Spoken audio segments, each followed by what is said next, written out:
एक बहुत मेहनती किसान था।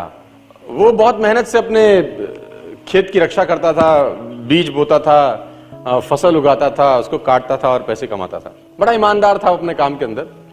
लेकिन अब उसका खेत बहुत बड़ा हो गया, पैसे उसने कमा लिए, तो आसपास का भी जमीन उसने खरीद लिया। अब उसको एक सपोर्ट सिस्टम का जरूरत पड़ा। अब उसको लगा मेरे से अकेले से नहीं होगा, तो मुझे कोई ना कोई आदमी चाहिए जो मेरी सपोर्ट कर सकता हो।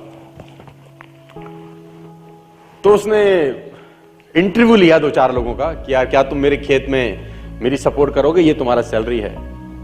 तो 4-5 लोगों से उसने सवाल पूछे कि तुमको एग्रीकल्चर के बारे में क्या नॉलेज है और तुम कैसे सपोर्ट कर सकते हो। तो सब लोगों ने उसको अलग अलग जवाब दिए। उसको किसी का जवाब समझ नहीं आया तो उसने सबको रिजेक्ट कर दिया। एक लड़के से उसने सवाल पूछा कि तुम क्या करोगे, कैसे करोगे। तो उस लड़के ने बड़ा अटपटा जवाब दिया, समझ उसको नहीं आया, लेकिन उसने उस जवाब के कारण उसको रख लिया। जब बहुत तेज हवा चलेगी तो मैं सो जाऊंगा, उसको समझ नहीं आया, लेकिन उसने इसके अटपटे जवाब के कारण उसको रख लिया। जिसने उसको नौकरी पे रखा था, I can sleep when the wind blows को, और दौड़ते दौड़ते गया क्योंकि बहुत तूफान आ गया। तो उसको लगा यार ये फसल मेरी खराब हो जाएगी और जितने भी जानवर बंधे हुए हैं ये सब इधर उधर भाग जाएंगे। तो फटाफट, देखो सो रहा है पागल आदमी, इतना तूफान में तो कम से कम इसको फसल की रक्षा करनी पड़ेगी।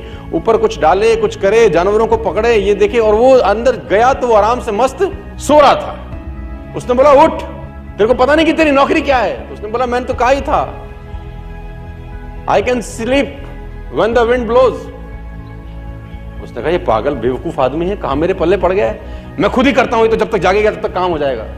वो फटाफट जाके देखा, उसने जितने उसके पशु थे वो फर्स्ट क्लास तरीके से उसने बांध के साइड पे ऑलरेडी रखे हुए थे। जितनी फसल थी उसकी बढ़िया तरीके से उसने चौकीदारी कर रखी थी कि कोई तकलीफ नहीं है। उसने बोला जाके सो जाओ, मैंने काम ऑलरेडी पहले से कर रखा है। I can sleep when the wind blows. उसको समझ में आया, इसका मतलब बड़ा सिंपल ये था कि जब परेशानी आएगी तब काम करने की जरूरत नहीं है, काम हमेशा उससे पहले करके रख लेना चाहिए।